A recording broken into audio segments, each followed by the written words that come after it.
Good evening, everyone. Welcome to another robotics lab with the 2MK team.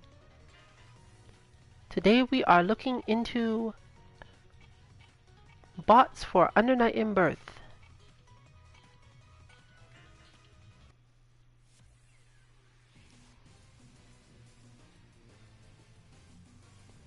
So, after finally deciding that we're ready to get into playing this game because we're ready to focus on execution and related things,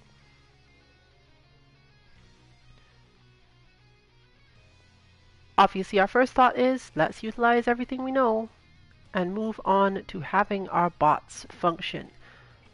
Previously, when we looked into this, we did not check all that hard. It turns out that we do have 5 slots for the dummy, just as we do in our Street Fighter V bots. But as mentioned on a previous stream where I was giving minor teasers, it turns out that this does not actually save. As you can see, nothing is playing now, and I assure you I put in bots and did a bunch of testing the last time. So, our challenge for these bots, therefore, is to find inputs that really work well, but can be input really quickly and easily.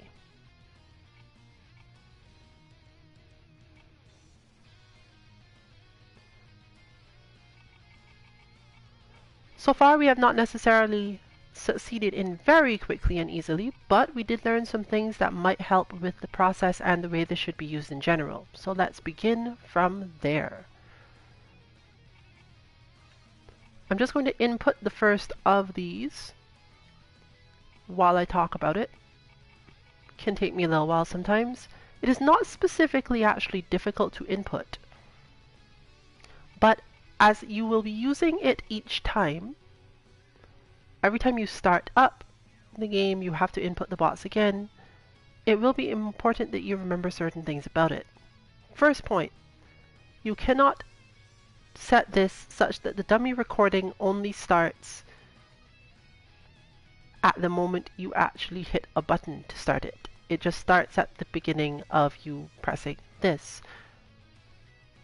Hopefully that is untrue and there is some way to make this record differently, but for the time being we don't know it. But we did find an easy way around this. And this comes from the fact that I currently have the weak attack set to the X button. The X button is the button you hit to start the dummy recording, but as I'm about to demonstrate, if you hold this button, your character still does an attack. In other words, it will in fact record that input as long as you've got the button held. I will demonstrate that by ending the recording, and you can see that Wagner does in fact hit A. So the easy solution to this is to do this by pressing the X button, but always having the X button set to whatever the first button in the recording is. And handling the directions is actually a little easy because you can generally manage to hold the direction before the recording officially starts. You do have to stagger it a little bit, but with a little bit of effort you can get the timing right. So, the first recording for all characters is very likely to be some form of Gatling combo. A, B, C, or A, B, down C, something like that.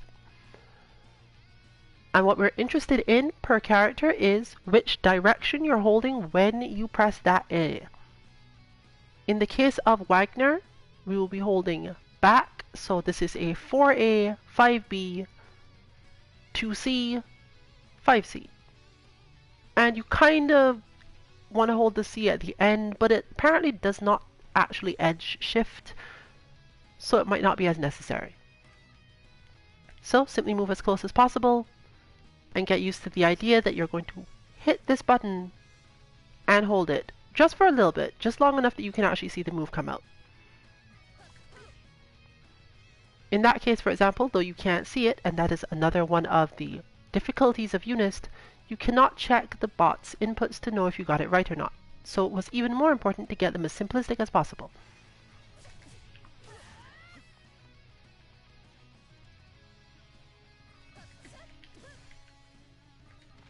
It does, however, end with the option button as normal. And all you therefore have to be careful of in that regard is making sure that all your buttons are set in the way you expected. For example, mine might not be. No, that's right, I'm probably just holding B at the same time still.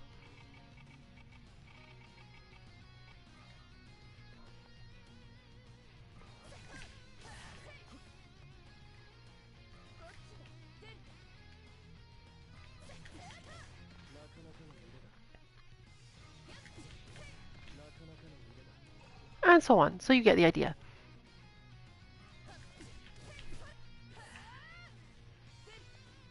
In her case, I'm struggling here because I'm trying to make sure that it stands C at the end, but otherwise, you don't really have to worry that much. If you really just want to try it out, just hit A, B, C. The important part is the direction. You need to have one because it affects how well the other edge shifts work, and therefore how many moves you can actually do.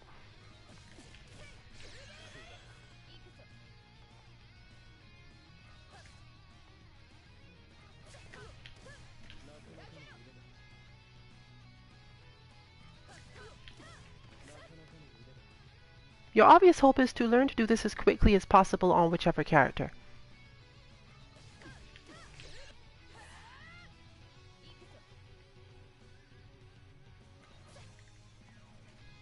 But I'm doing it live to demonstrate about how long it takes for me who has only done this a couple of times.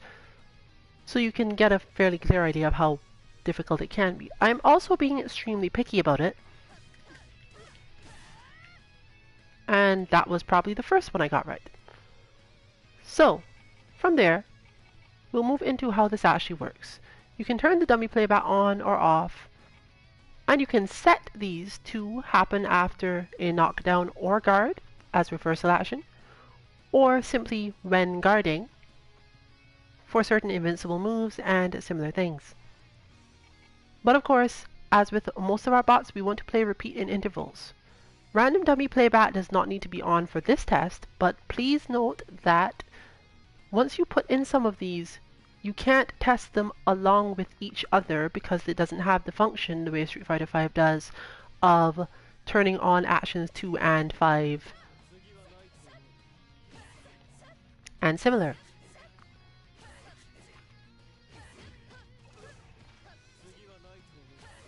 But she's still functional, and I trust that I got the 4A for now. Part of the reason for the order that we've got these is to simplify that process when you're first putting them in so that they actually get tested. But note that this isn't always true because some characters use 6 and some use 4A. You'll probably get used to it as you go, but in this case, since we are using a 4A character, we'll be inputting the next thing, which is basically 2. We're starting this one with B plus C. Unfortunately, there's not much else that's the entire input. There are no other buttons that are going to be hit here. But there's lots of directions, and they do have to be input rather fast. So, make sure to change this. Probably the hardest part to actually remember. And we are recording, in this case, down back, B plus C, i.e. 1 BC. Quickly go up to 7 via 4, in other words up back, and right to down forward. You do all of this as quickly as you can and try to end the recording at exactly down forward and without holding it for very long, so it's just one motion as if you're doing a move.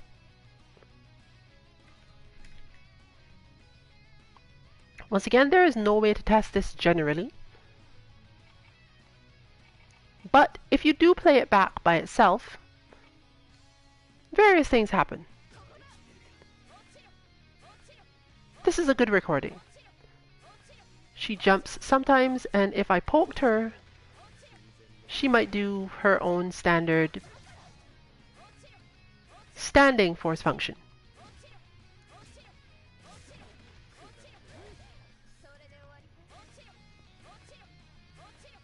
But we did see at the very beginning see if I can get her on the ground.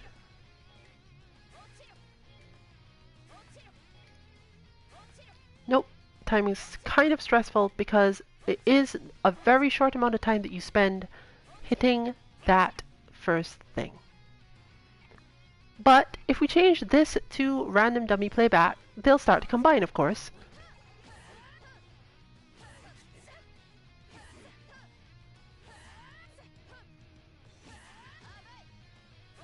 And we can see that she can at least do her force function on the ground, which means that this has been done correctly. She's also not doing any actual specials, which is a good sign that we got to down forward, probably, without getting all the way to forward and therefore causing loops that we didn't intend or expect.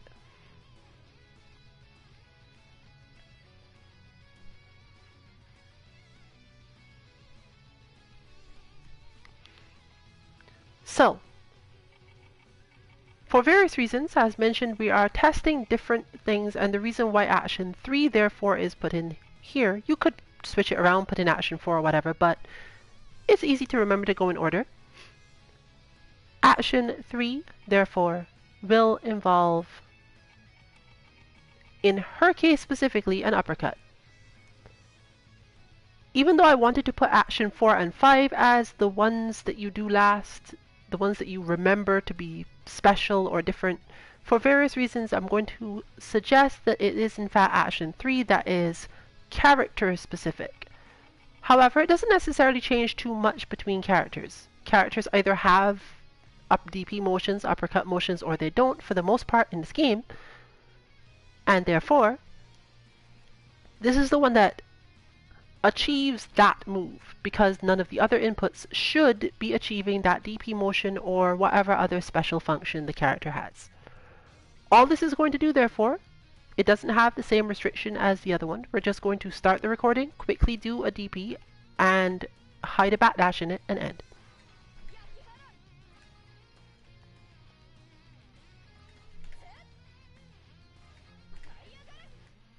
Usually, if you want to do this recording, you are doing it with Wagner and you're trying to get it before she lands.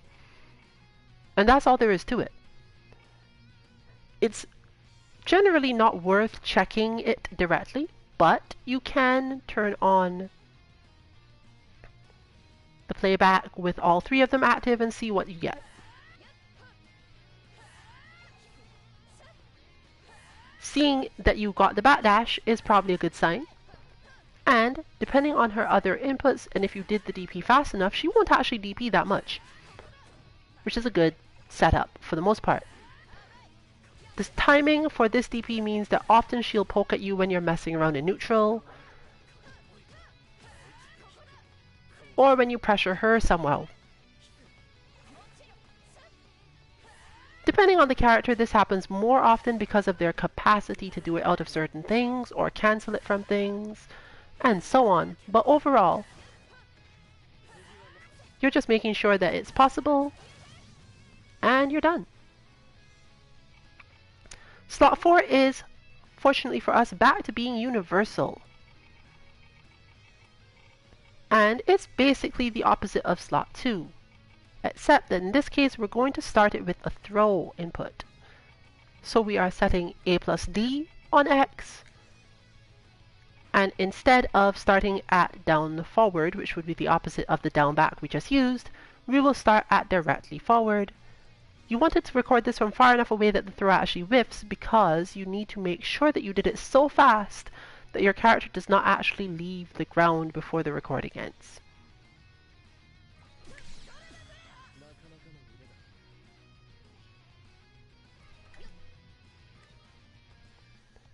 That is the other way to tell, of course, if you've changed to up forward too early,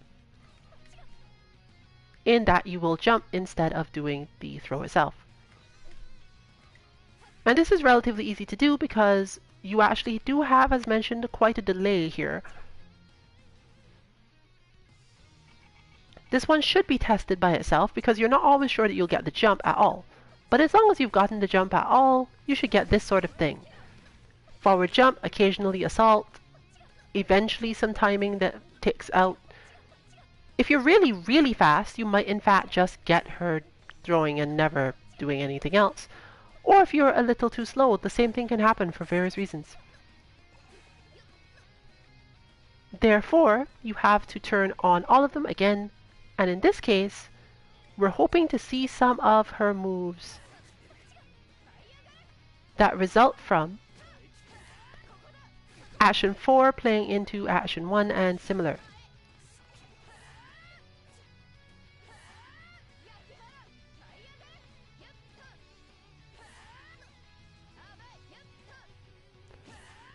This works well in one sense. If you know all the characters' moves well enough, you can tell what's going on.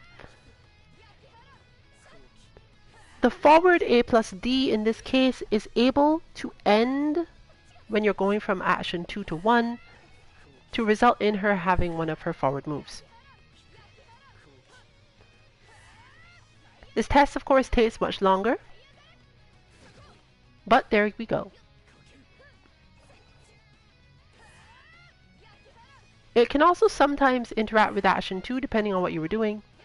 In fact, it's normally action 2 that will work there. That's actually my error. Since action 2 is almost a half circle forward,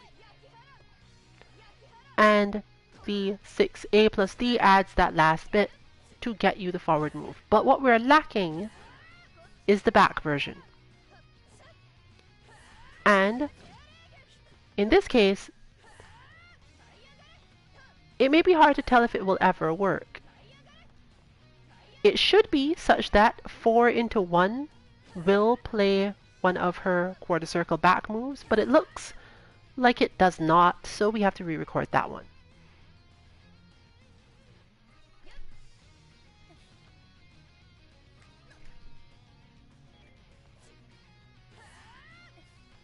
And we're just going to watch her for a while. As you get better at it and more comfortable, obviously this test does not take as long. But because of the nature of the game, it still doesn't take that long as a generality in the first place.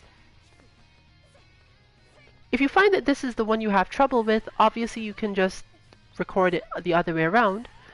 And you can initialize these by selecting the slot and erasing the one that you don't want.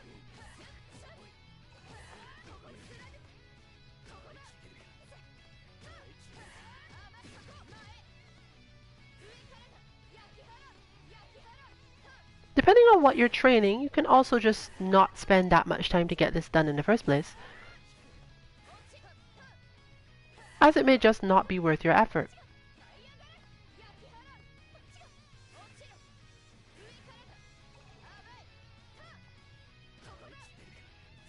And obviously, since you're relying so heavily on the randomizer to give you the thing you need to check it, it can be quite a concern.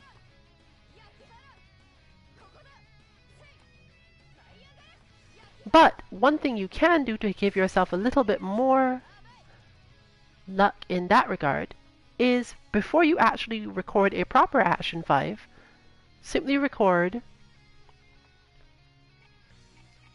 it as back and A, hence the order.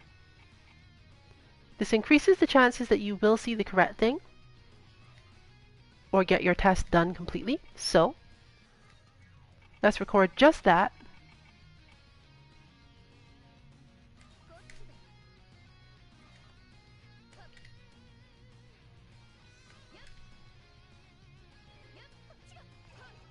And with any luck, we now have 2 actions with the capacity to do her quarter circle back motions.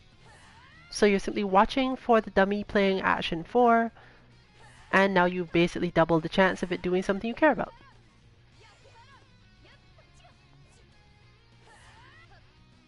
But it looks like for whatever reason, the action 4 is still a bit off. Probably did not reach all the way to down back, probably had some timing issues or similar.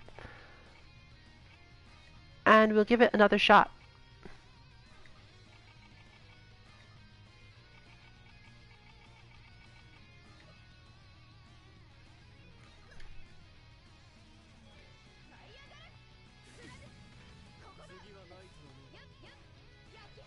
Nope, not there either.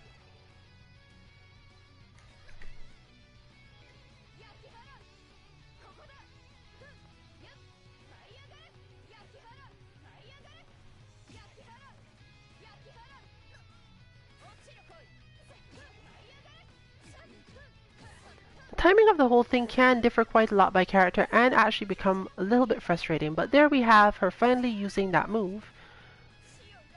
So we do know that it was just taking really long before, or that something's off with action 1. But I didn't re-record action 4, there was just a rhythm change somewhere, and we've finally gotten the confirmation and can now move on to action 5 knowing exactly that 4 into 1 does what we want.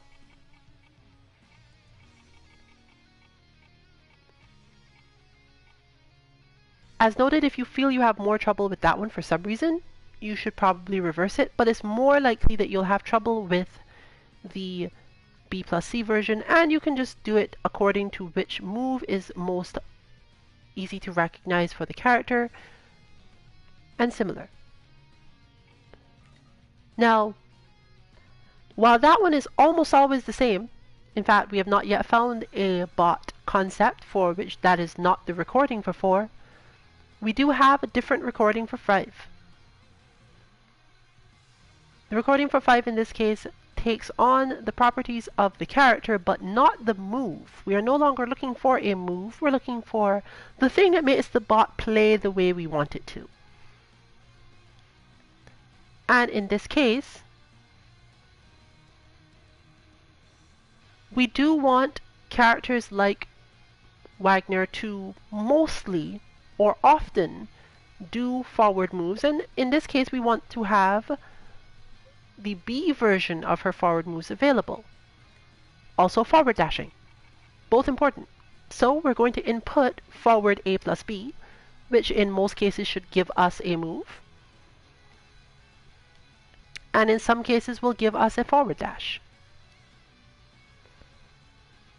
This one has a little bit more nuance to it though, as we also need to hit the A plus D at some point. But for this particular character, that's easy. And for each character, although quite a few of them do share these inputs,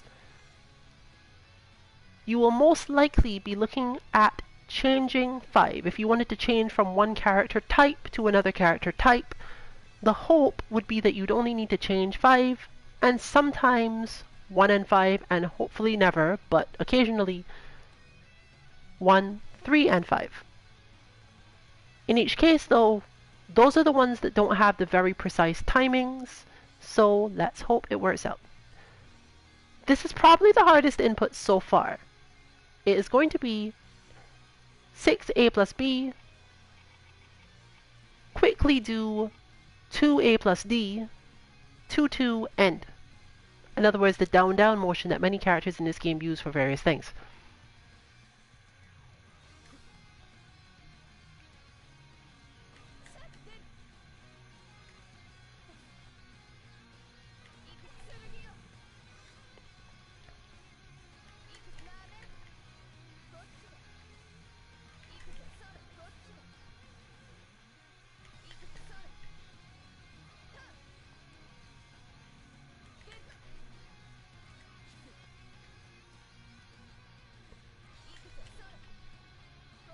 My brain does not like this one, and I doubt anyone else's is going to either.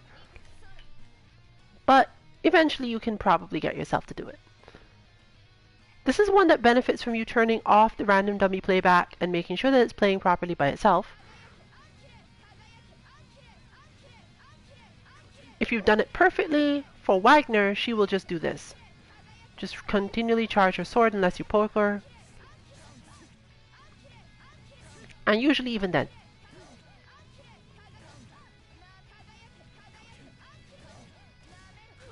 She should not be able to actually do the forward dash because, again, moves take priority in this game.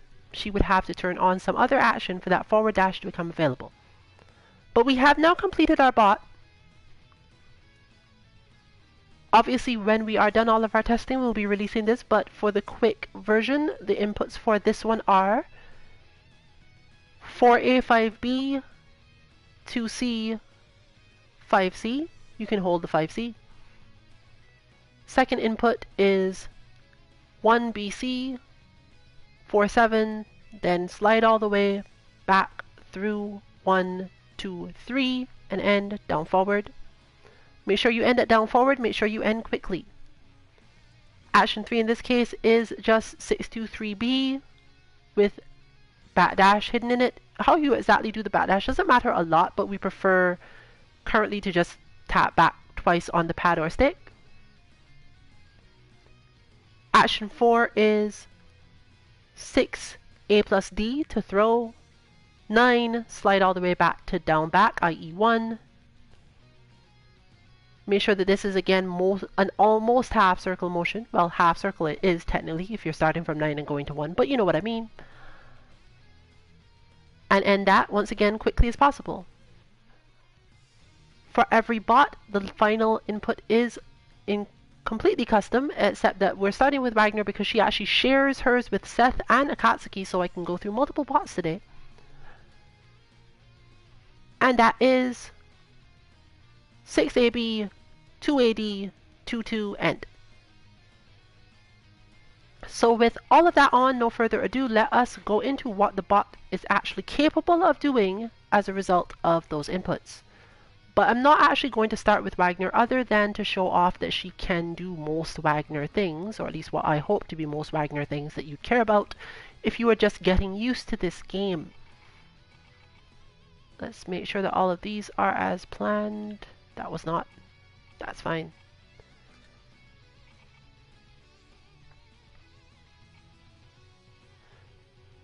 I will also demonstrate now, because it's safer to do so,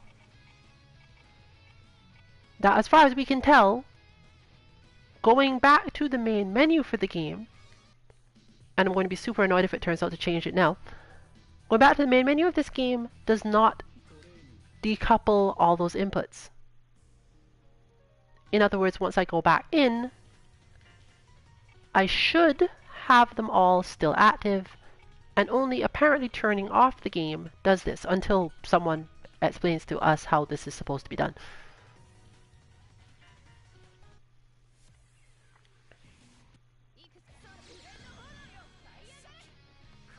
So our Wagner is active.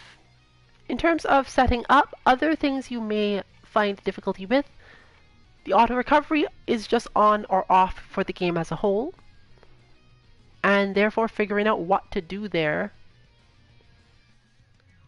in order to do your actual training can be a little difficult.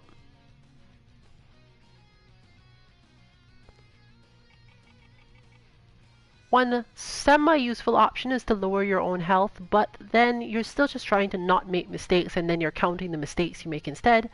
It's even more counting. XAS gauge should be at default. You can put the computer to max start if you want. Please make sure that your GR gauge is also at default, because it actually starts on player advantage or player vorpal, one of the two.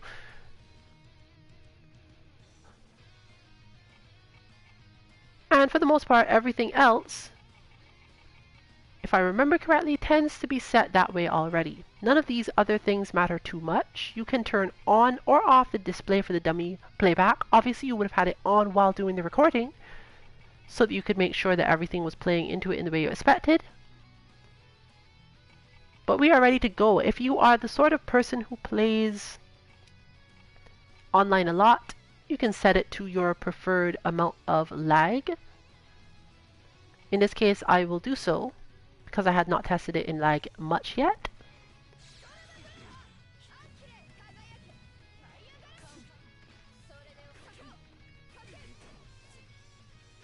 Against Wagner, your aim is not completely decided yet, which is partially why I'm only demonstrating that she can in fact do so many things.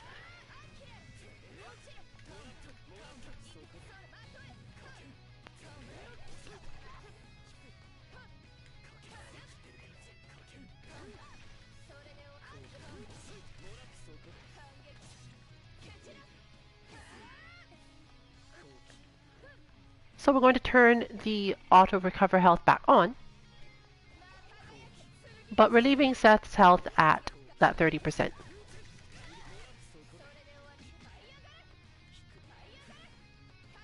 The obvious thing you'd want to learn first in these games is how to punish big moves when they happen.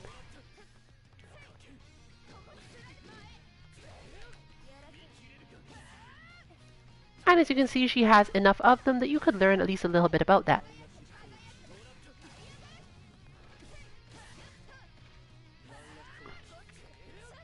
At 30% health, you are at just the space where if you mess up really badly and the bot gets some, let's call it luck, you will in fact die. Just enough to make you learn and understand and possibly remember to tech out of stuff, rather than just letting yourself get hit by the next combo. As you get better, or against certain characters, 20% works just as well.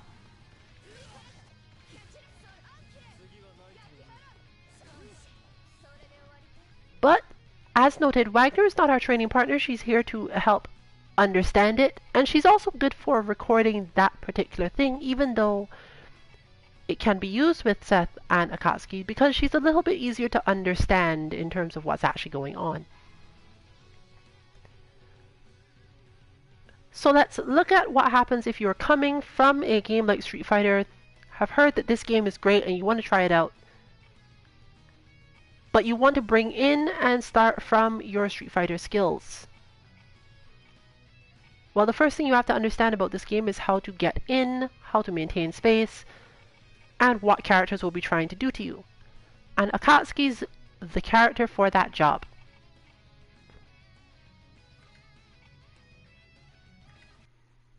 If input correctly, he will be decently hard to get in on, helping you to get used to your ranges on the ground.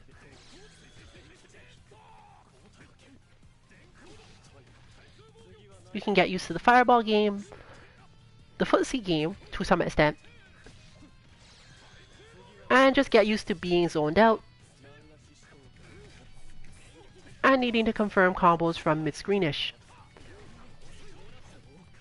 He should also have some things like instant jump back fireball and an overhead to really get you into it, as well as a relatively invincible uppercut off of his down-down input. So you can use this purely to just practice some combos, and the footsie is required to actually get those combos started. While we don't have a full bot yet, you can consider this to be basically trying to beat this enemy without jumping at him.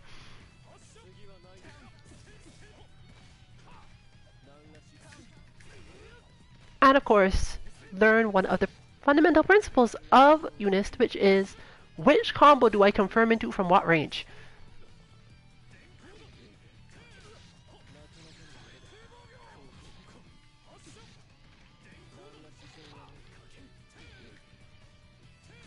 He also, of course, helps you learn how to punish fireballs if you are ever going to do that, and to get used to all the extra input requirements and specifics of the game.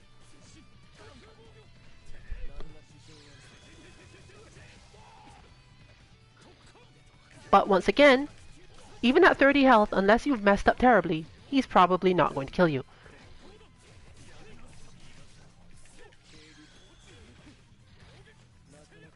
He does have just about enough ability in the air to be a problem to you if you don't know what you're doing properly.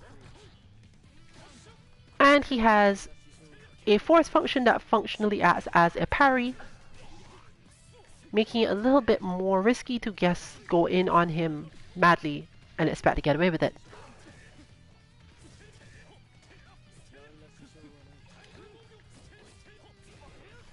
His light quote-unquote uppercut is also very quick, and you can get used to recovering that out too.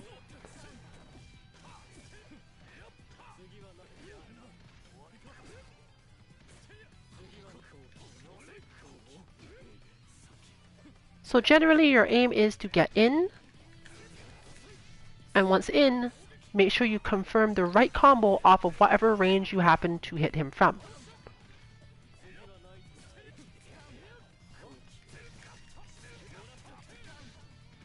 It doesn't always have to be the correct combo for all situations, just the one you intended to do at the moment you recognized your position.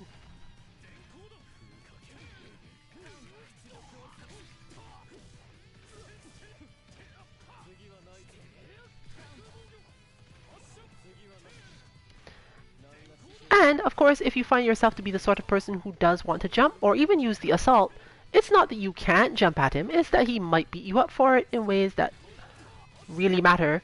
And if you are not paying enough attention, you could end up hurt. So he's a good starting point for getting used to when to jump in this game, because he's good at teaching you when to do it and not do it, as compared to some of the other characters. Given that his force function is a parry that is basically instant, that is. Basically shows you the opponent can in fact see this coming, and he'll react with it often enough that it matters to you.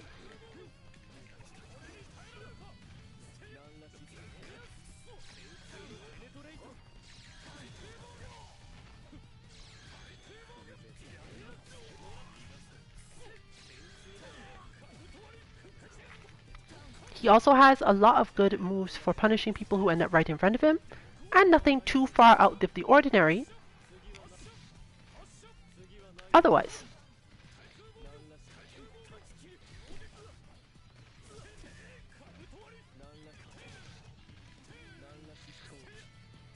So yes, if you are familiar with our Street Fighter V bots, think you want to try out this game, and either were wishing for something of that type, or just wanted to get started,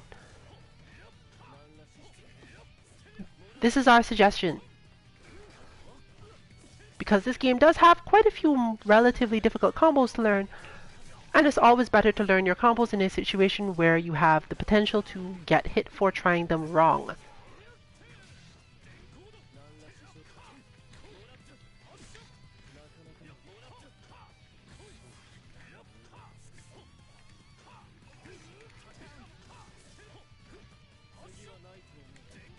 As you'll notice, the opponent does not do assault very much, but this is not specifically because he's not capable of it, but simply that his rhythm with the inputs you've got here means that he's not really the character that assaults very often.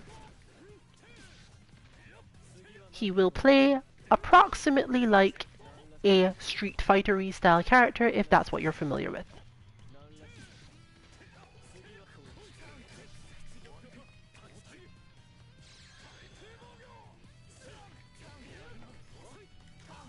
If that is not your starting point though, if you are not coming from that sort of game, and you're expecting a bunch of high mobility, special specific situations and so on,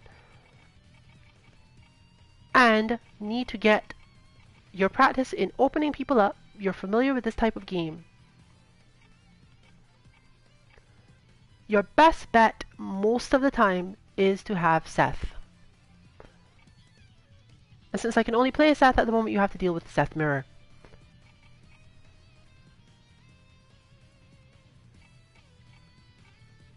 On the other hand, best theme. Where's my high rise gone? Here we are. Seth has an entirely different purpose as a bot. He's not the best at keeping you out, he's not the best at causing space changes, and his force function isn't really about that sort of thing at all. But he does have a safe low that chains into his stand C, so he is more the Ed bot, if you are familiar again with Street Fighter bots, even if, again, as I'm noting, that's not really where you intended to start from. If you are used to games like Guilty Gear with a ton of movement everywhere, and for some reason think, I want to play a game with slightly less movement, but I also want to make sure that I'm familiar with how to move around and get used to my lessened movement options, then Seth is the character for you, because your job in this bot, so far as our research, is manage to throw this character. It's not actually super hard to do, but again, your goal was to get used to the idea that you don't have all of the same movement options you were used to. Because if normally someone tells you, well, just throw, and you see a character doing a bunch of lows, in certain games you just air dash in, find your spacing, expect the opponent blocked anyway, so I'm going to throw them. Regular jump is not one of the most necessary things. However, with two A plus D inputs, he's also possibly going to tech you. And he's pretty mobile, as you can see.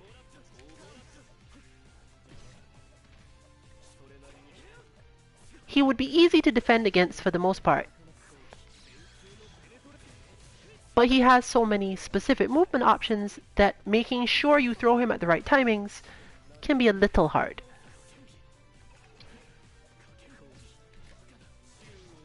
One of the main things helping here is that I play Seth also, and I know that basically the movement timings are going to be about the same.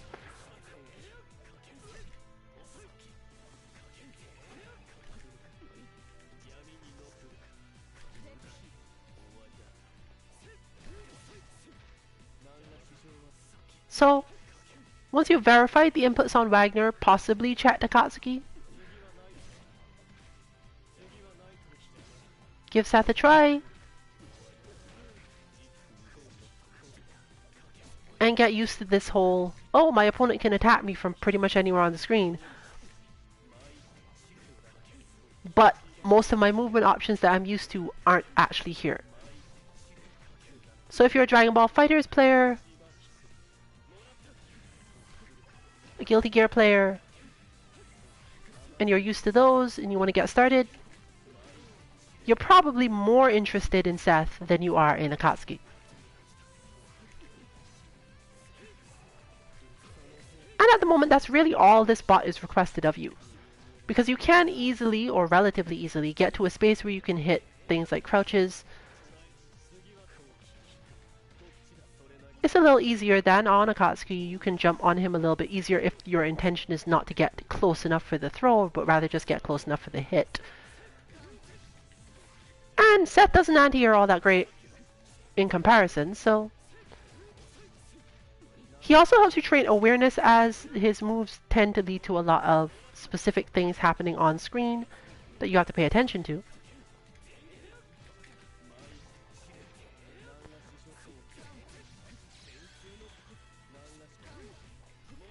Occasionally, depending on how you input it, these bots may in fact even have dash up throw themselves, but not too often. But Seth is one of those characters where if you weren't feeling comfortable in a moment, but you also weren't blocking, you're probably going to suffer for it at least a little bit.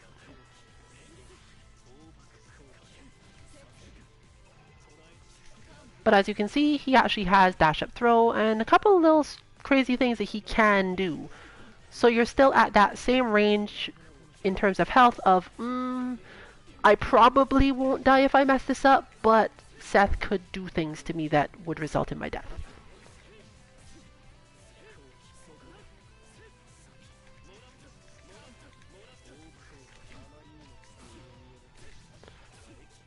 You can also get used to the fact that the throw input is the different type of input, i.e. the Street Fighter V throw input, but even more complex in that you can only throw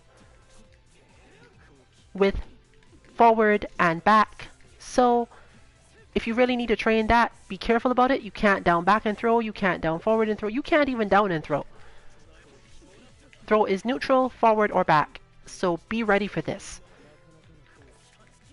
And you can use Seth to test out how good am I at this actually.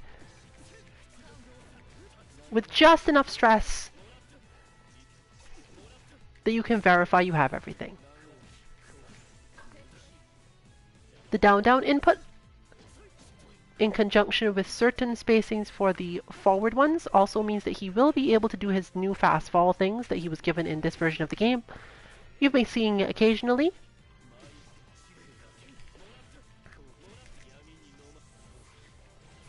So, definitely hang out with Seth. Learn what you need to learn. Make sure that your inputs for your throws are correct.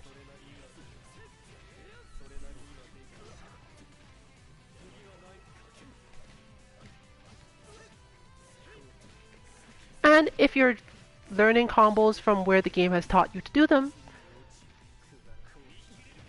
and want to practice them on any character, he's a good one to start learning the ones that start with light on, whereas Akatsuki will generally not let you get close enough at all, and will generally not approach you Seth will occasionally approach you enough to give you that sort of setup. But he will often be just a little bit too far away and you have to recognize whether or not he is, and other little things. So you can practice those as well. Obviously, once we release the data on these bots, we will have more specifics as to how exactly to use the quote-unquote point systems, as always. But just general ideas if you're working on it now.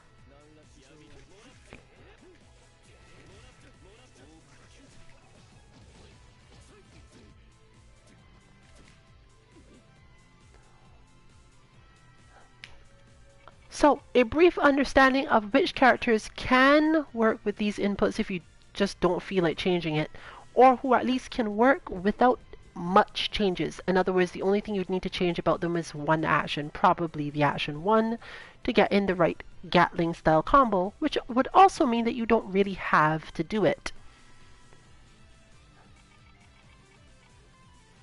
But note that, of course, for these characters we do not necessarily have a structure yet.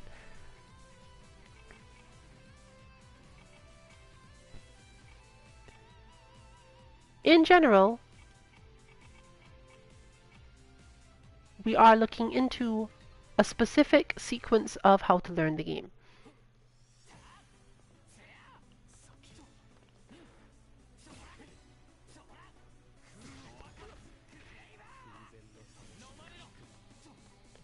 Movement, which the first two are supposed to teach you. Seth and Akatsuki are meant to teach you movement, because movement is how you get to play footsies.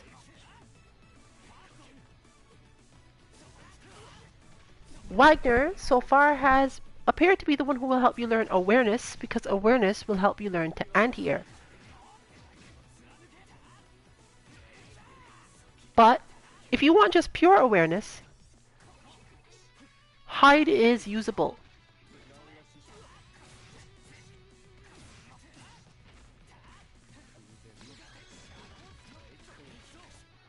He's not necessarily that dangerous, but of them all, he jumps, like straight jumps, probably the most. And obviously he has the uppercut, which you can practice your larger punishes on. In some ways actually surprising, because he does have some specific ways of doing things. Now, with Hyde, if you wanted to phase Hyde with his projectile, you would need to change his action 1. You need to make sure that it is 6A instead of 4A in order to get a good zoning game going. But there is a character you can use for this who is just as good, but who does not require that in any way.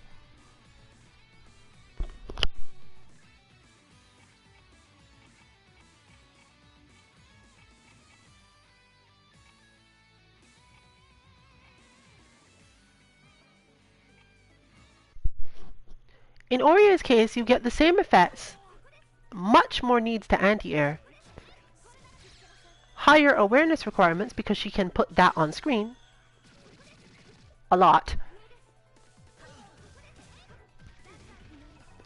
and has good range. But in her case, you can use her with the exact same inputs you input for Seth and Akatsuki and Wagner, because you don't actually want Oria to spend too much time doing her stab. She still has it, but unless you change to 6A in action 1, she won't do it very often.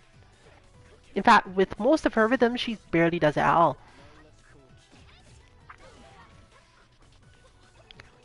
She tends to cover her spaces a lot, so if you are a character with a short or difficult anti-air, you might not end up doing it that easily. But she will use her own force function, which takes her into the air enough that you care about it. And since so many characters have assault style or different movements to get through, she is the one you want to use to get used to this sort of thing.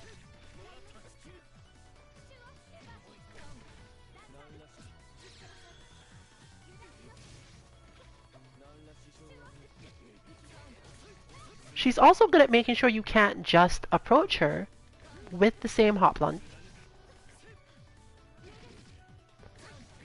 and still offers you something you can just punish. while all still not sucking enough at footsies that you can just do whatever you want whenever.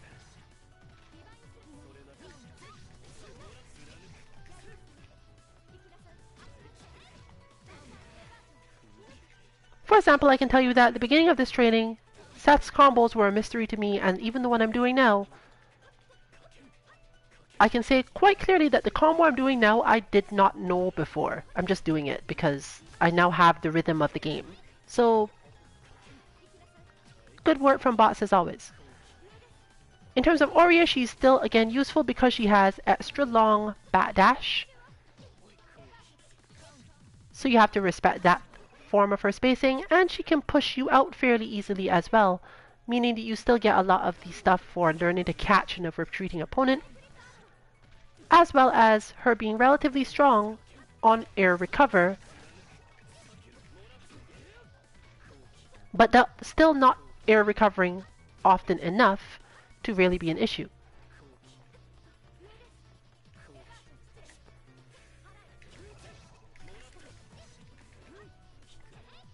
So that is our triad for now. To train movement with the aim of getting into footsies, you can use Akatsuki. To train movement with the aim of trying to open someone out, getting into pressure, or just land the throw for real, Seth is your option. And to train awareness, and in many cases, anti-airs, with all the same inputs you can use Aurea for this, and Wagner will work okay. Although we suggest that she's after Aurea.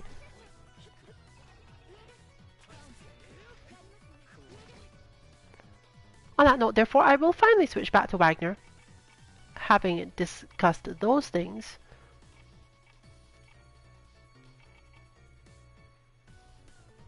Once again, only stopping here for a little bit, but with more of an explanation now that I have taught about all of those things.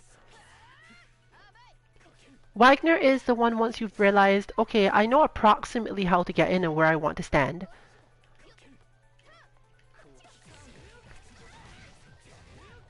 And now I want to play footsies to open you up to get what I want. But Wagner takes up a lot of space in front of her, and has some really good, if not ridiculous, hitbox on that attack she just did.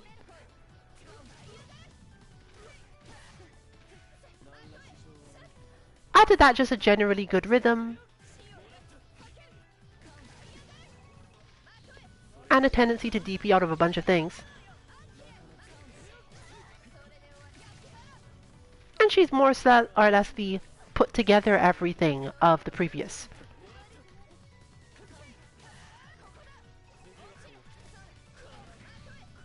So if you are feeling, okay, I know how to play UNIST, I don't really have a problem with it too much, I just want to get a little better at it, or just to grind something time-wise, she's probably the one you want, and you can just stick with her from the very beginning. If you're familiar with this game, it's a decent chance Wagner's who you need to train with.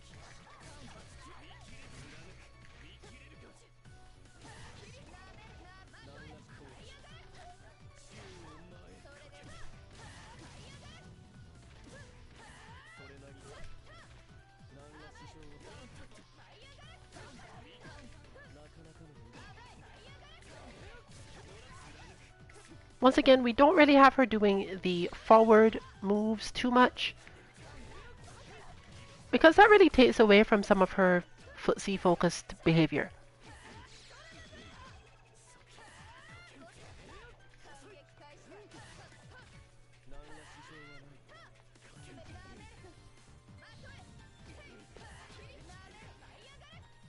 So, we're now moving into the part of the stream, we're about 2/3 way through. So I'm just now going to go relatively quickly through other characters that can be used with exactly these inputs, even though they're not so great anymore, and characters that really shouldn't.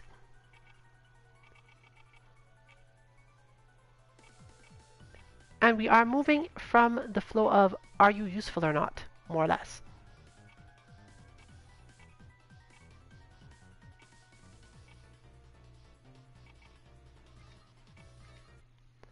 Since Phonon does most of her projectiles in the same way as Hyde. Forward, she is one who does better with the 6A if you want to deal with her zoning, and otherwise just tends to uppercut a lot and hop into the air.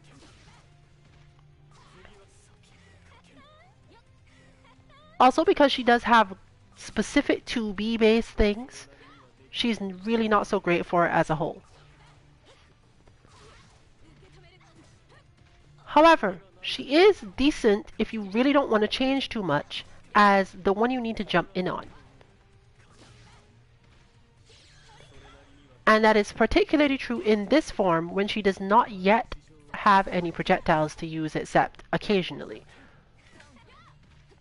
She tends to give you a lot of space and does not let you get to good jumping positions automatically.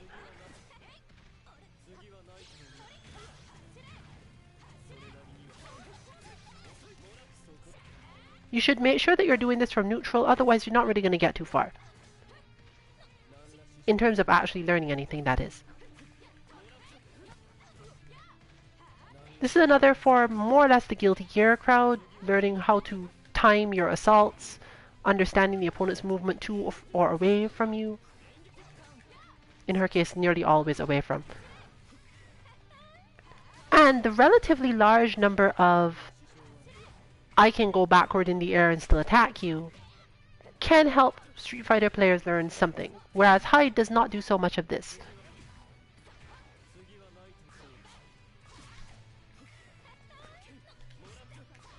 She's relatively punishable even with her uppercut, but because she can uppercut you from so far away, depending on what you have in mind, you might not get anything.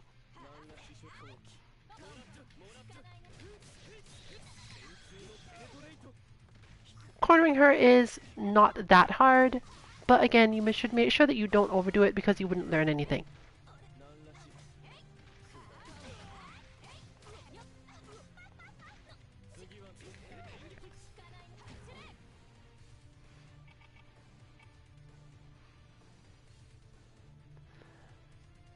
Mika does not work so well with this. This is because, unlike most uppercuts, Mika's uppercut mostly just leaves her open and crosses the screen.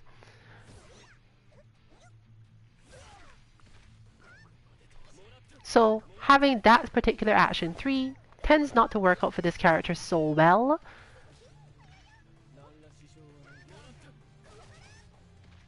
But it depends. We may in fact come up with some way that this is still useful on her, as we have not gone through all of the potential uses for bots in terms of what you're learning yet.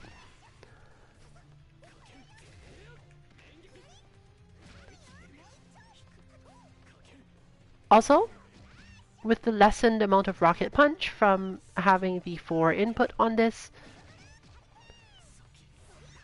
as you can see, she mostly just leaves herself open, and even in the standard feeling of, oh, I should learn not to get command grabbed, she's not necessarily going to do the job that well. So, in our suggestion for now, see if you can wait for us to come up with something better for her inputs.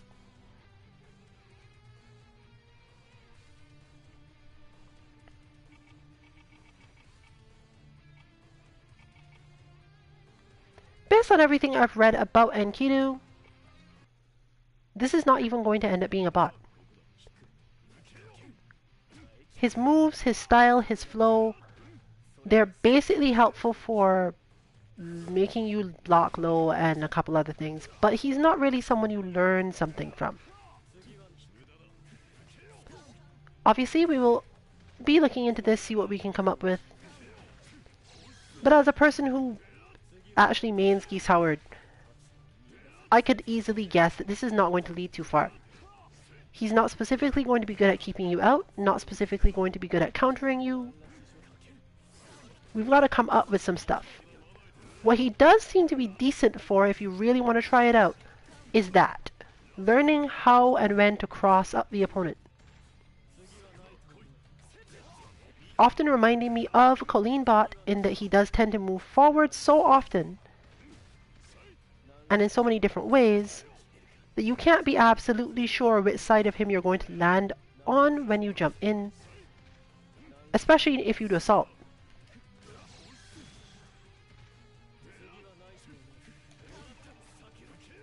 So if you want to train your jump-in combos and for some reason Akatsuki is not working out for you, or because Akatsuki is actually fairly hard to cross up, this is probably your best bet.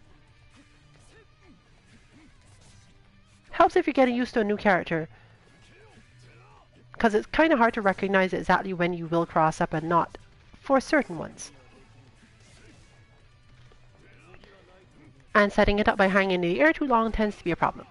So that's all he really seems to be good for right now. We'll keep on pushing forward and see what happens.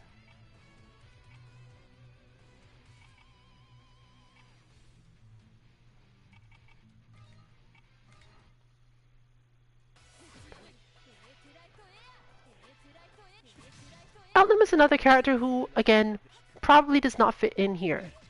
She quote-unquote DPs too much.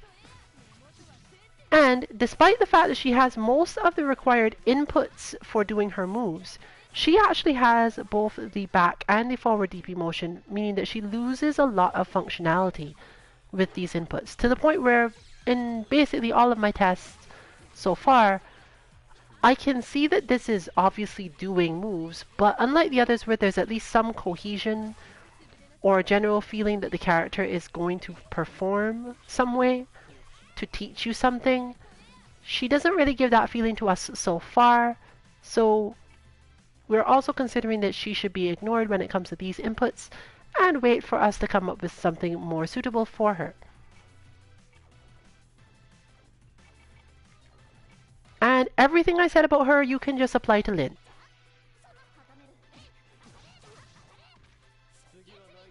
This character is built around pressure and opening you up,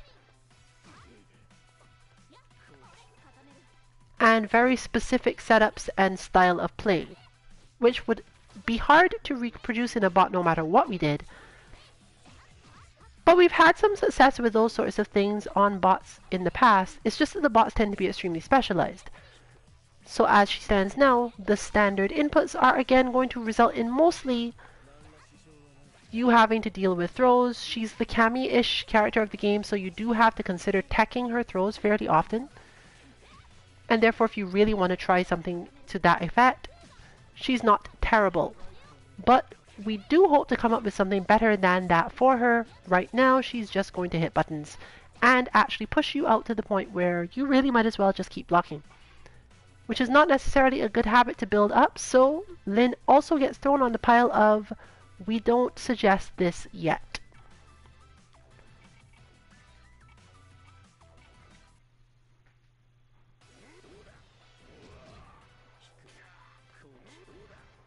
With those exact inputs, Wallstein is completely non-functional.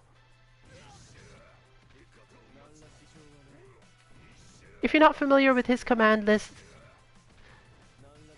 he is very much the grappler of the game, and having him just do ground pound and swing at you is not close enough to Wallstein gameplay to teach you much.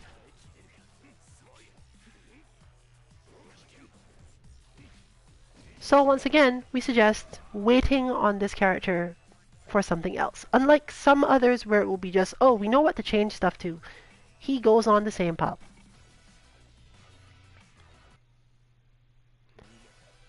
Carmine is somewhat interesting in that he is borderline usable. But the complexity comes in what Carmine does and what he's capable of teaching you. Mostly he's capable of teaching you, hey, you need to block this way or that way. And a lot of the time, how and when to space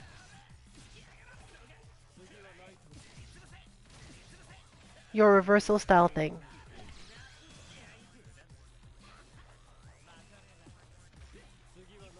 So, if you're not used to the idea of using your Vorpal meter to reverse someone off you in pressure, he's decent for this. He works better with a forward A, which we will in fact be demonstrating just before stream ends. when we get to a certain set of characters. So we're going to be returning to him at some point.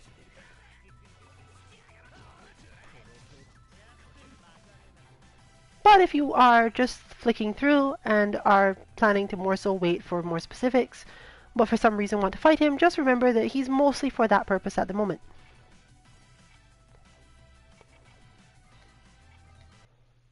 Our concept of Gordeau in this is, he's not so bad.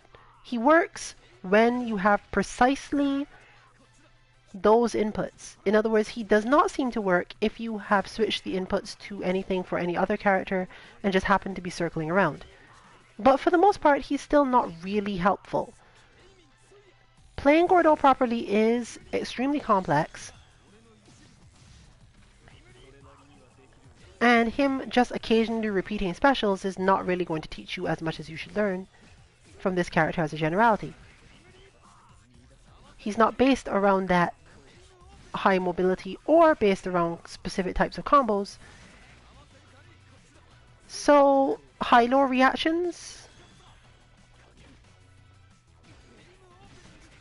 you can sort of get a really fast, oh, I can use these buttons to anti-air specific types of things when he happens to do a move that moves him over your head.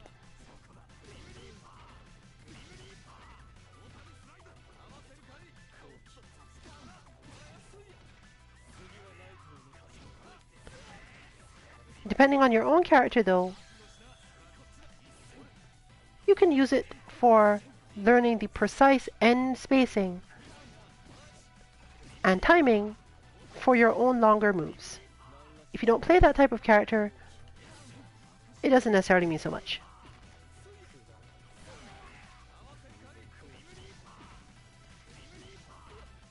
Learning to approach while he has a ton of space in front of him occupied can be some use, but Akatsuki does a decent job of this for many characters. If you find that Akatsuki is not good enough because your character really just has too much range and you don't care, perhaps Gordeau is who you need.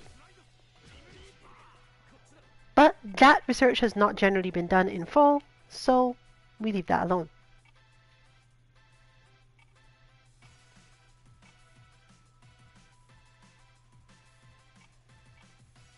You'll note I skipped over a bunch of characters, and of course there's a reason for that, but Hilda works mostly if you managed to hold the C. She is, however, usually a little too slow and usually a little too similar to Gordeau in that she plays very specially and is meant to be played reactively with strong space control, requiring a high amount of awareness from the actual player involved.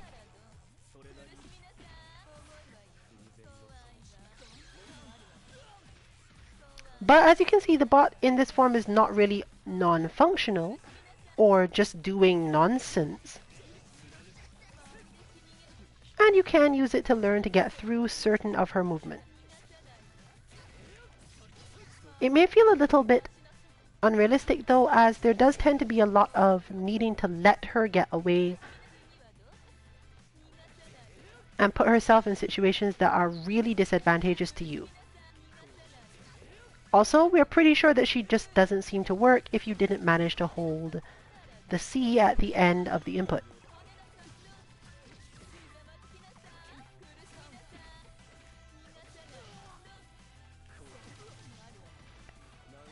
But if you just want to, for example, use bots in the way we often do, just get used to a character altogether, or just feel like fighting a particular character and seeing what happens if you do your combos on them, she falls into that list of people who you can move to after doing that sort of training, and hopefully we'll be able to come up with something to tell you in terms of what you can do with her.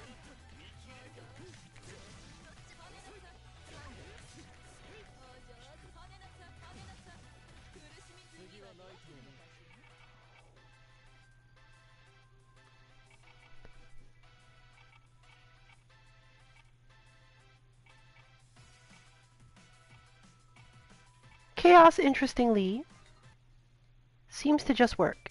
but not as well as Chaos could possibly work, obviously.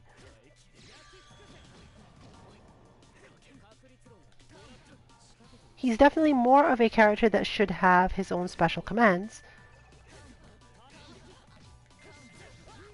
and doesn't benefit too much from the down-down stuff or similar.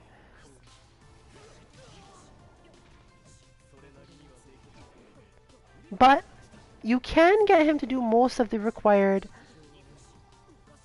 setups, and depending on how long you held certain directions in certain ways, you do get some movement of his familiar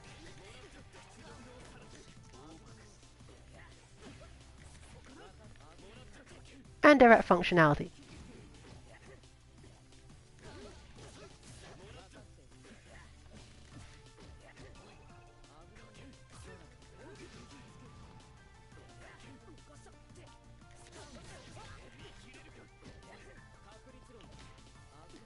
He's another decent target for get in and throw, but this is for a different reason, obviously. Where exactly on screen his lizard is has a much higher effect on that, as you do have to keep track of left-right mix-ups and so on. So he can be used in the same way for some defense, but he does have some better setups input-wise. Therefore, we are not going to advise against using him even when this is the main bot type that we output, but simply to say that he probably has more potential, and therefore we're going to try hard to come up with better stuff for him specifically.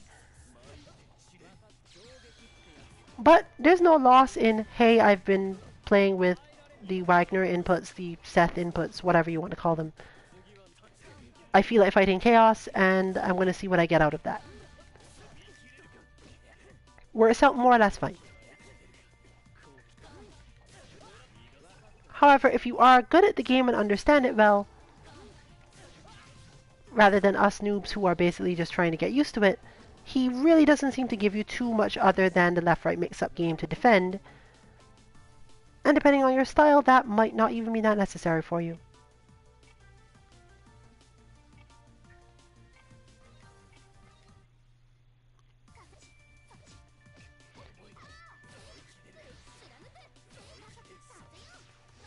Nanasa is limited in that her force function tends to require a little more skill in use, and her long animations mean that although she is able to do most Nanase things, she doesn't do any of them particularly well in this bot form.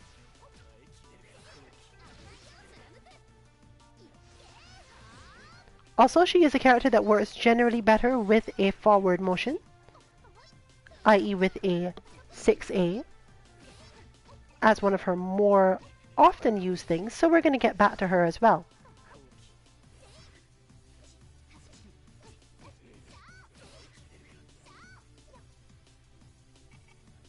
So we'll throw her in the other set, which I will get back to.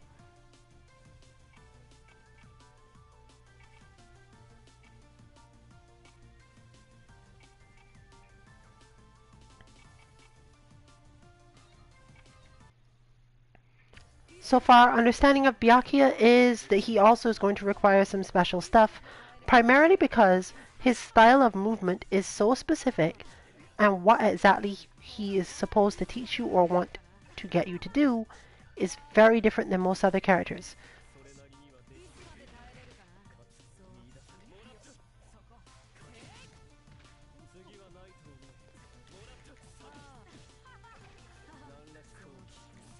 He's decent for one of those, oh, can I jump in on you from really far away? And if you want to get used to the idea of zoning, he's actually slightly more useful for getting through the idea of zoning than either Hilda or Yuzuriha, but the reason for this has more to do with the way that he punishes you for doing things wrong than the actual skill in getting in on a really strong zoner with a lot of options. He takes up space that you can see he's taken up, and then moves in ways that you could react to if you were fast enough. There's a lot of running and perfect blocking as well, which could probably be useful in terms of picking up skills. But once again, we're kind of thinking that he probably works better with a certain other type of input, and we prefer to actually use specific things for him, so you'll see more development on his front, and he does seem to be the more complex bot to be used for something else anyway. So as you can see, that's run us through the first pass. For the second pass, we're going to go to Yuzuriha and show off two things.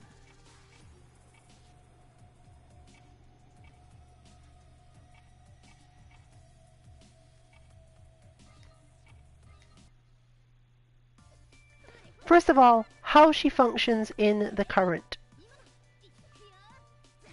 This isn't terrible.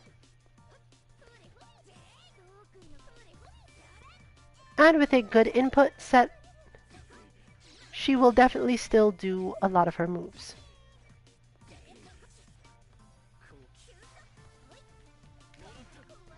But a lot of what we understood about this character is that she's more so supposed to be hard to get in on.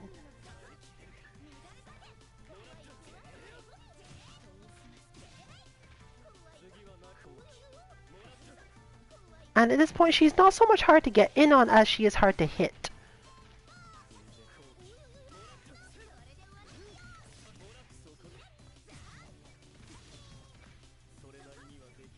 Meaning that if you have a good sense of offense in game in general, you're just going to end up in a lot of situations where you move into the correct position and wait for her to become hittable, which isn't necessarily that hard or stressful.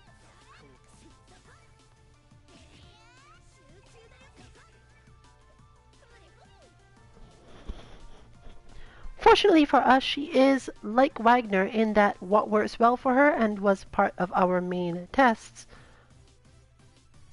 also turned out to be good for a whole set of characters. So, let's change some actions. Once again, moving this back there because we need to do, as mentioned, a 6A. And interestingly, and fortunately for us, she's not really a character who has a bunch of things to worry about in that regard. Her 6A, for example, is this, whereas her A is this. So it's kind of obvious when you've got it right or not. In this case, we're just going to do A, B, C. And you can, in fact, hold forward for all of them. I think you need to, actually. You don't even need to have the third hit actually happen. So that's basically it.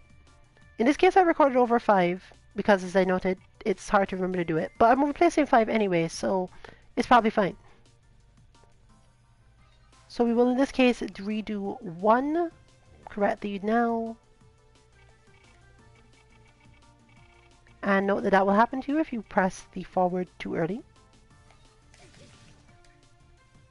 Did those the wrong way around. Wait, where did I move C to? Oh, probably normal place. Hers does not need to be held. It sort of helps if you do it because other characters matter. So in order to demonstrate that and not end up with the stream not having as much information as possible, I will in fact fix it so that you can get that held easily right to the end, even on a control.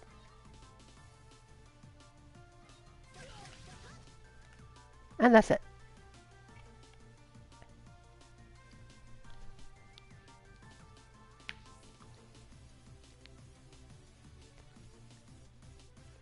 Now for her action 3, since you'll note that action 5 is probably going to be different. As you know, the original action 5 is the one that had the 6AB in it.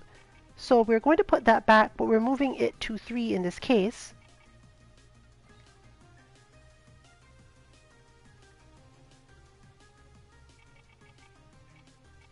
And we're actually just simplifying it. We're doing 6AB and going to down back, another, again, almost half circle, and that's it. So for the sake of simplicity, let's make sure to change to 3.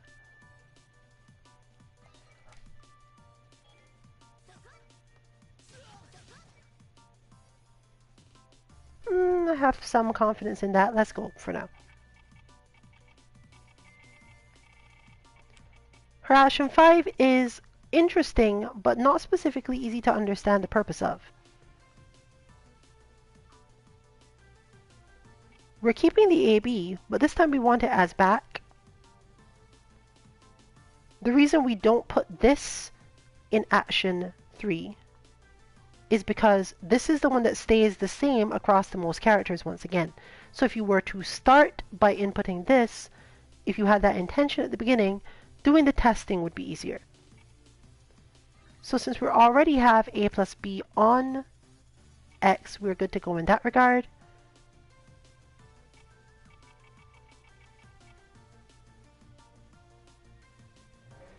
We want a 4AB, one hidden 4C, and one visible 4C.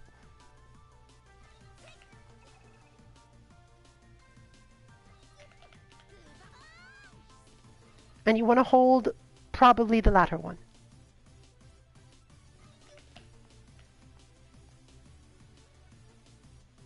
It is okay if you're pretty sure that you hid the second one very close to the end of the backdash. In fact, that might be optimal.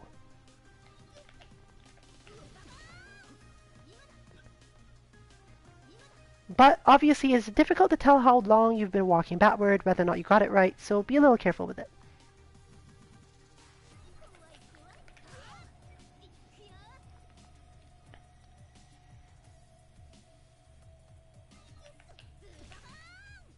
That's probably better.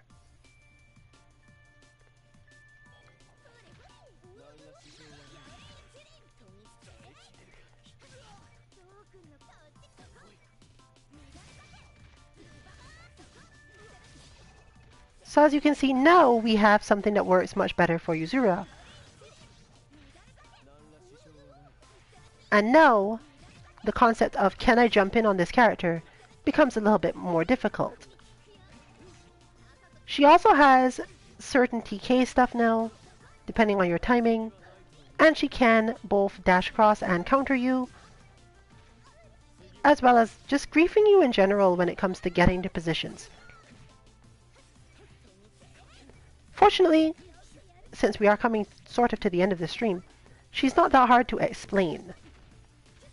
You just try to jump in and usually die.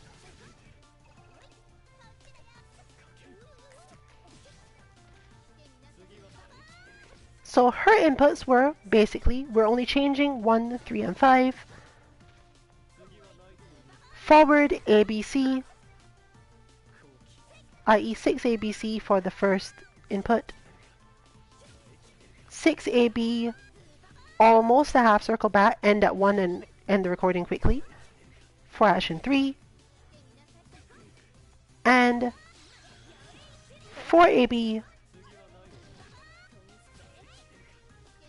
4C, charge 4C. Again, you can hide them both, you're probably fine. But you might want to work on getting it perfect.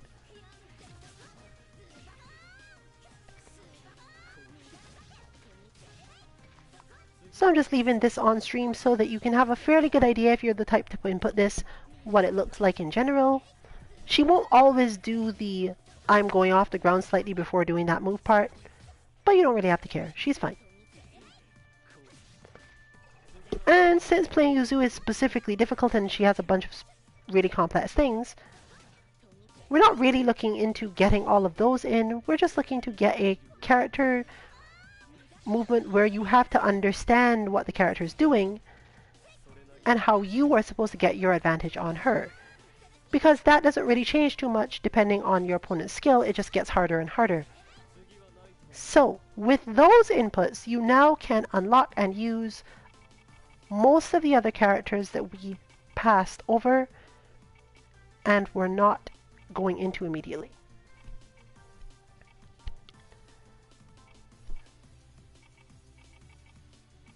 Also, since it was a 6, we can take a quick look at Hyde and you'll get to see him in his form of throwing more projectiles.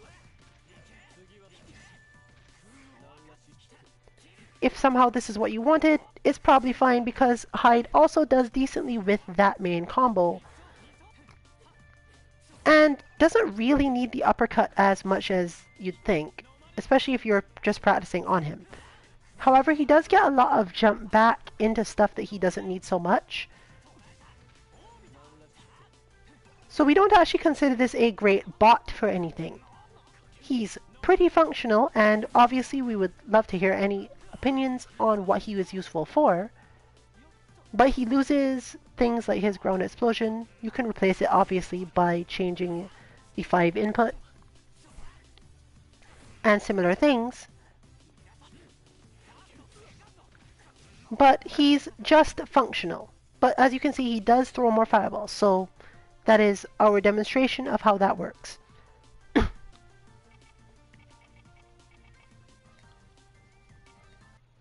Lin is also slightly better in this, but not by much.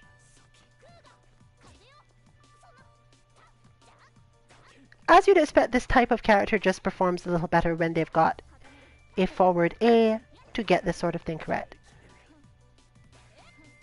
But she's not even pressure-y, so as usual. I'm obviously not going to go through all of them. We are somewhat wrapping this up. But let's move on to characters where it actually is useful at least a little bit, and the few where it is close to really useful. Carmine becomes more useful. But because he continually moves forward, it's hard to specifically say whether or not this will teach you to fight Carmine.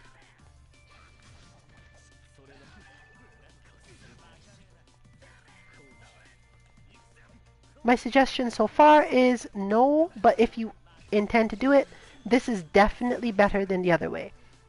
Even though he's much more boring in this form, it is because of that that you tend to get hit more. Gordo becomes useless. However, Merkava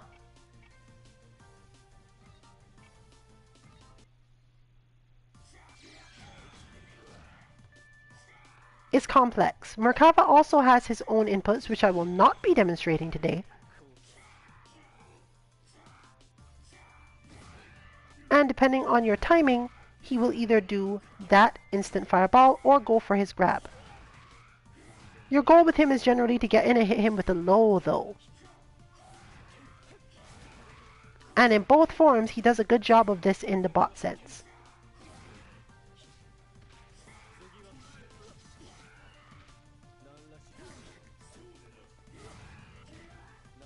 So if you find you really needed to practice either your sliding lows or your dashing C, depending on your character, some of them have it, some of them don't, he's good for this. But if you really want him at full power, he has other inputs to be used.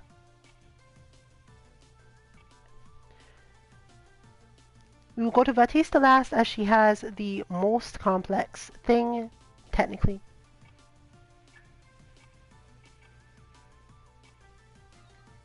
But we will revisit Nanase, who is better in this, notably.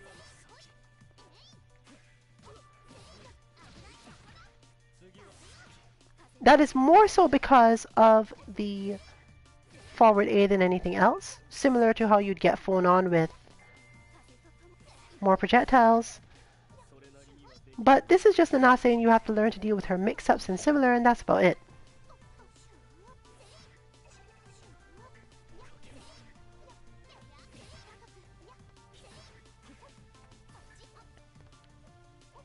If you don't understand this character very well, it's hard to understand why this is an improvement, but as our Nanase main has just pointed out, yeah, that's way better.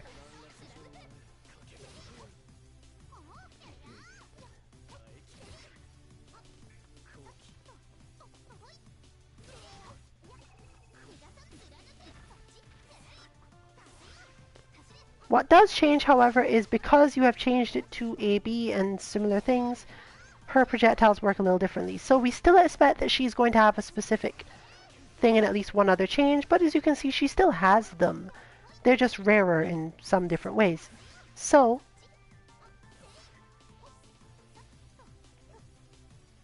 depending on what you're aiming to do, you can still definitely make that work. Similarly for Phonon. Because now you have to worry about projectiles, aerial projectiles, and so on. But most importantly, you have to worry about being just in range of her auto combos.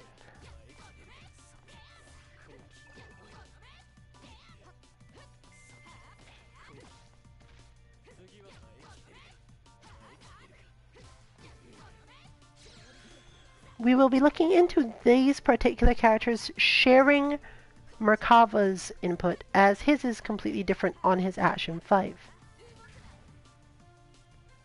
Yuzura's Action 5 is somewhat specific to her and doesn't help as many other characters as much, but as noted, we do have to review one or two things.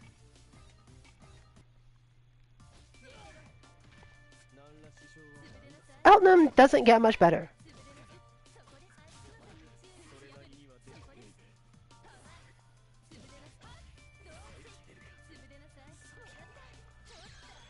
Once again, giving us the feeling that this character requires her own thing altogether, and hopefully we'll come up with a good one. But she does get more gunshots in this form. The problem being that you can't combine these properly because the zoning is as a part of the forward, and depending on how perfectly you time that, things shift around. But Mika is now awesome.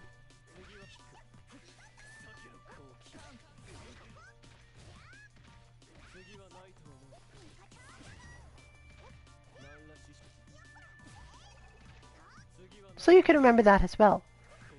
Mika is the one that definitely, as far as we know right now, shares Yuzu's inputs. Even though it does not specifically make the character stronger, and we do wish we could get in one more move, and therefore she might get some shift. If you have a short-range character, this is still really meaningful to you, as she lets you practice anti-airs and reactive movement while still dealing with the command grab.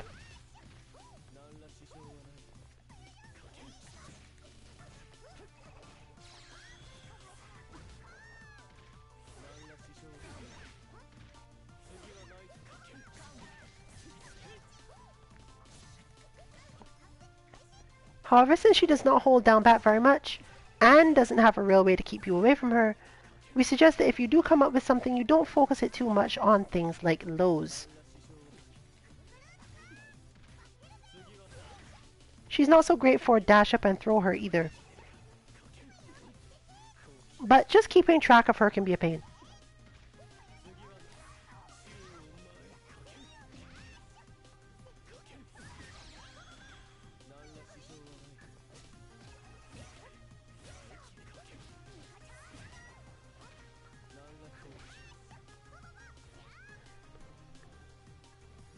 You can also do some stuff if for some reason you really wanted them to use Astral and use back A plus D somewhere for throw instead. But again, not really suggested, as that's not really something that helps you learn in bot situations. So our final change is a Merkava change. And it covers everyone else.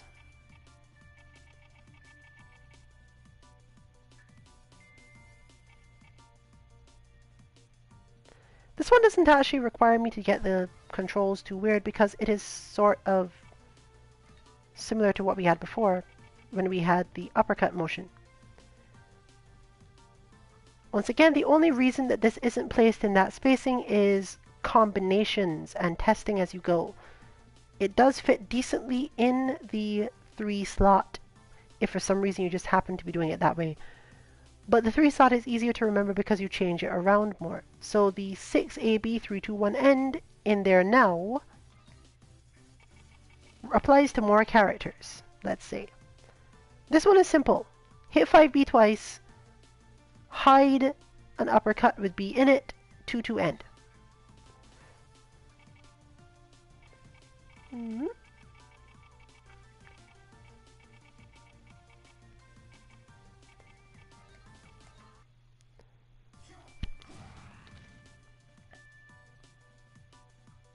And again, remember that it will work regardless of how you manage to like TK anything else or having him go off the ground or not go off the ground. It really makes no difference. So our hope here is simply to get this, and then we will end our stream there. Although it does take a bit of demonstration, so not quite right away. This doesn't need to be done first frame or anything, but it would help if you did it fairly quickly. As you can see, hitting his B twice actually does 2 attacks.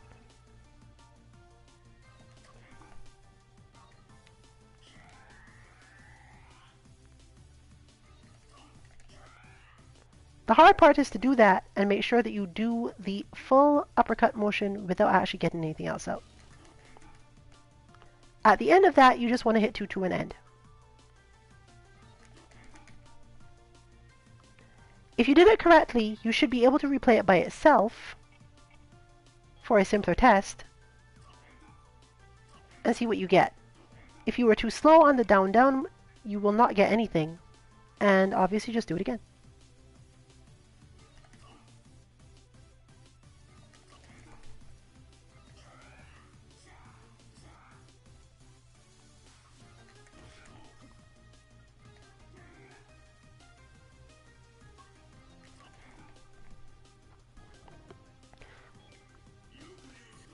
If you've got it right, then you will get those.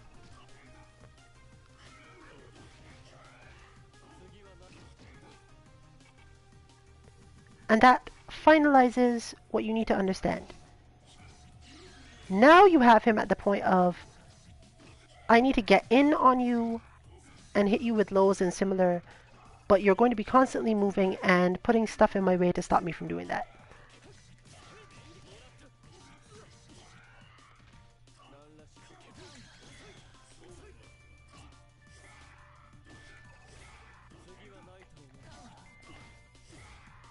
He particularly is good for training yourself to not jump in on a character who's too far away from you. To not get caught up in that, okay, I need to get in, so I'm going to assault, or I'm going to jump, or something.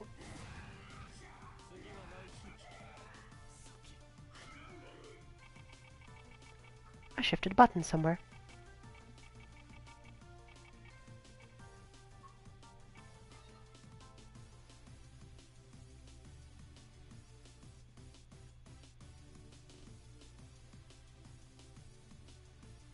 No, that was right. Oh well.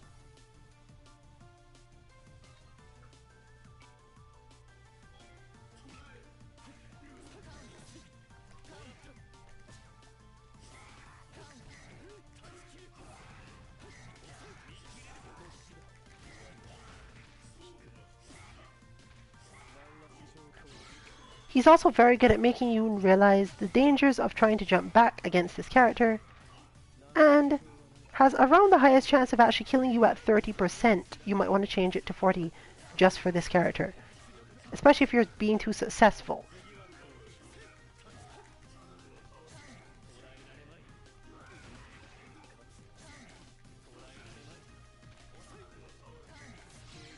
He does have the capacity to move forward and will in fact just do it sometimes. But since many of your goals against this form of him are actually to run in and do moves, this doesn't really help you, given that technically all you should do is punish him to push him off and then do it again.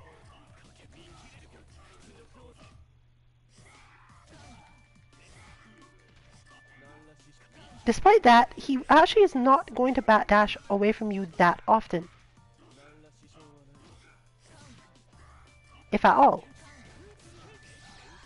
You can of course set him to do so with a different input, but for the most part, he will fly backward and do moves that flap him backward more often than he will dash backward. Which is probably fine because his dash backward is kind of easy to see relatively, and the opponent in a standard situation doesn't really have a reason to move backward on Merkaba by dashing.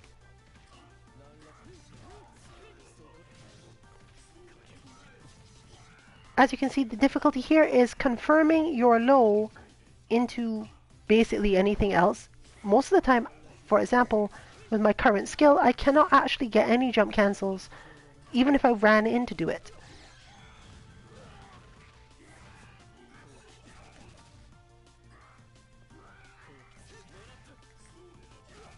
He also helps you train air-to-airs, especially if you were running and he went into the air. You might be able to get him if you're quick on your feet, or rather off your feet. And this is helpful for training as well.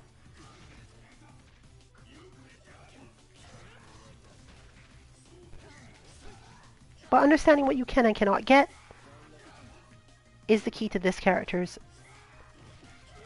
intended usage here.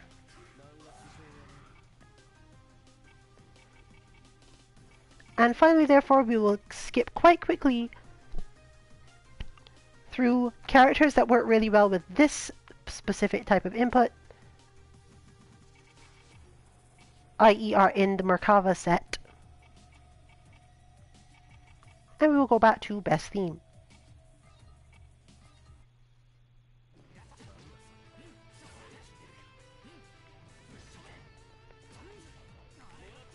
Hide is just functional enough in this form to be really good at this part. This combination is the one that gives him the highest amount of different ways of flowing and restores him to looking like a standard hide bot. What exactly this hide bot is for, we don't know yet, but it at least works.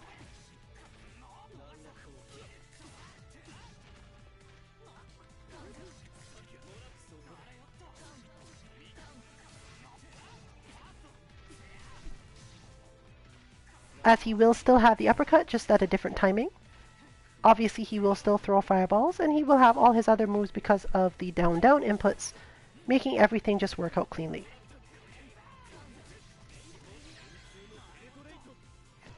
Most other characters who were not going to work well before do not get better simply because of changing this. Characters that do well in the Merkava set are those who specifically have down-down moves, but don't work well in the Wagner's inputs.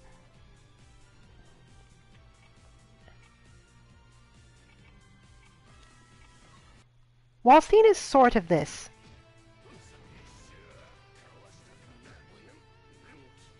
Or rather, his tendency to do too many things goes away.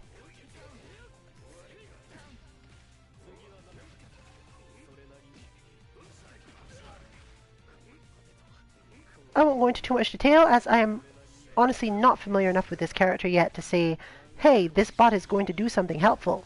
But it does that at least.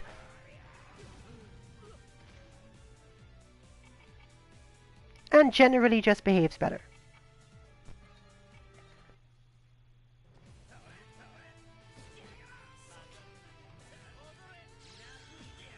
I personally find this form of Carmine to be completely useless, and I don't even understand why it does what it does.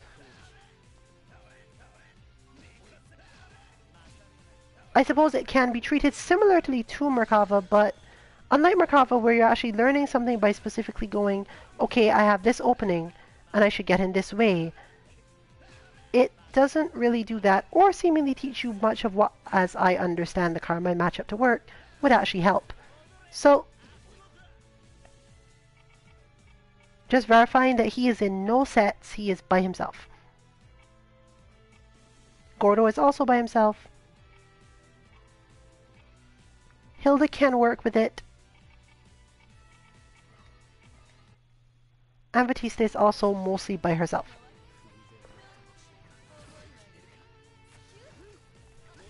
I personally find this Hilda useful in the sense that she gets away from you more easily. But if you have good offense, she doesn't seem to do much different or better than before.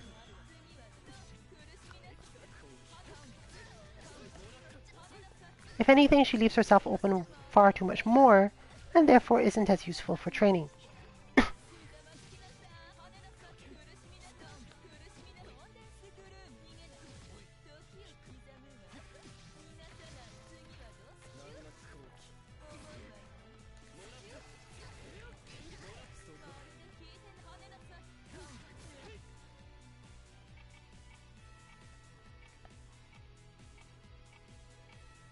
And therefore, finally, where'd it go?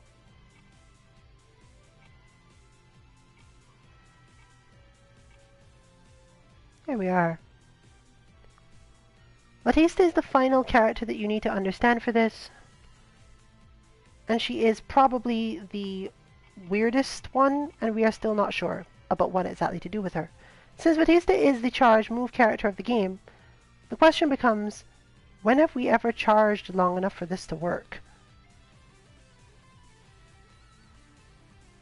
But it turns out that our issue is not actually to make sure that we understand when we have charged long enough to do something, but rather how to find a way to make use of everything else Batista does. So we build this charge a little bit differently.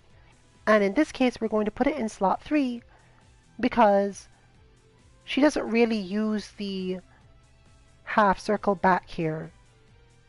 At least not in a way that seems to matter. You can also put it in slot 5, depending on what result you want, as she also has no uppercut. But it depends on which bot you were coming from, more so. In fact, since we are coming from Merkava, let's put it in 5.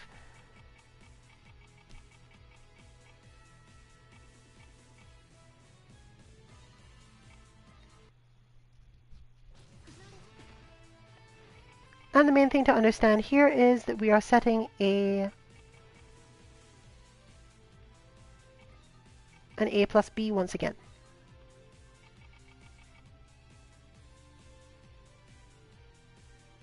The main reason for this in particular, though, is that she also requires that forward A input. But what she does not have as yet,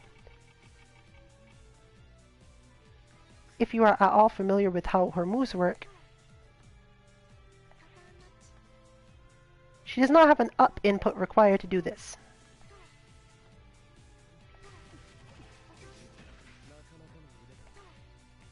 Basically, she has Gal flash kick style moves, and she has this float, which is useful for a lot of things. But rather than doing it in the sense of doing the charge at the beginning, what we're actually going to do is do this input instantly. Instant up forward plus AB for her will put her into that stance, and from that stance you could then make the charge required.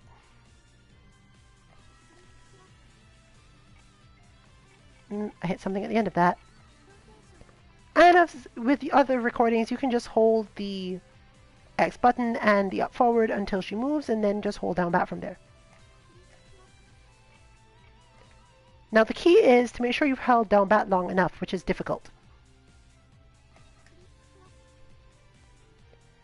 Basically, the end of her sound is probably enough. You can tell fairly easily by simply doing that. And if you've got it long enough, then she will probably never crouch for too long between those and just keep on doing the move. As soon as you've done that, the charge should therefore be enough to activate all her other moves in conjunction with the 6 inputs that start from various things, and so on. Meaning that you do have a working Batista, probably. However, as she is not really particularly useful in a lot of ways just yet, we don't have any strong suggestions as to what to do with this bot, as she spends most of her time obviously holding down back. She can spend long periods of time doing it, or she can spend very little time doing it.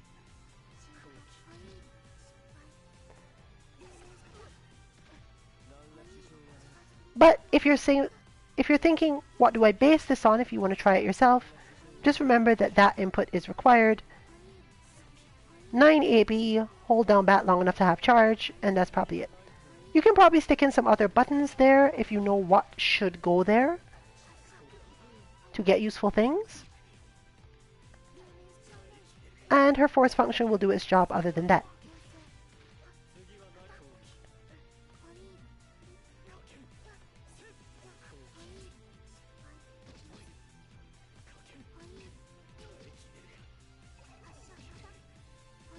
However, in this case, note that she does in fact telegraph herself quite a lot, and therefore finding the correct buttons to stick in there so that she's not pressing too many but tends to deter people from coming in will be key. If you understand Batista fairly well, you probably know what to put there, or even if you just want very specific things for your own training, you probably can figure out what to put there for yourself.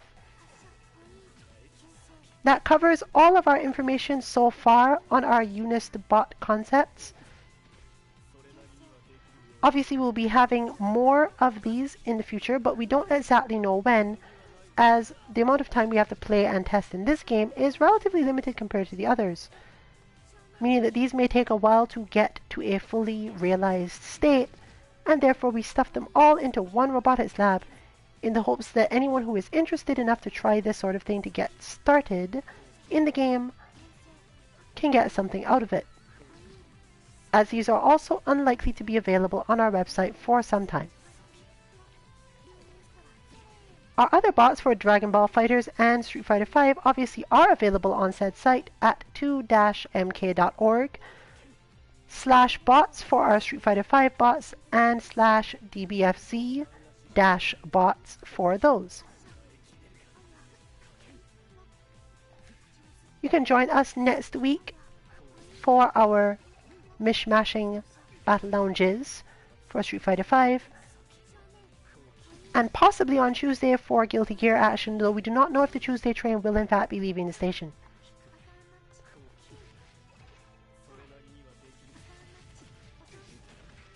Given that Wednesday has not generally been direct streaming, we may find one or two people training on these same bots and gathering information, and if we come up with anything absolutely finalized, those will be available on the Friday. Thursday, of course, will be Kame House, our Dragon Ball FighterZ progressing to neither stays on beginner-ish lobby.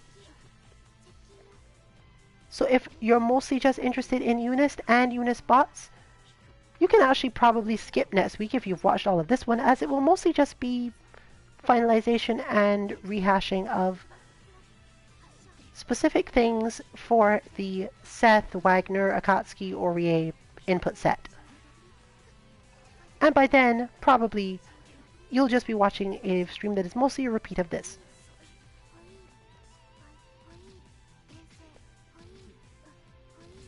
Therefore, Seth bids you good night. This has been Rillian for Team 2MK. Good luck with your training, and good night, everyone.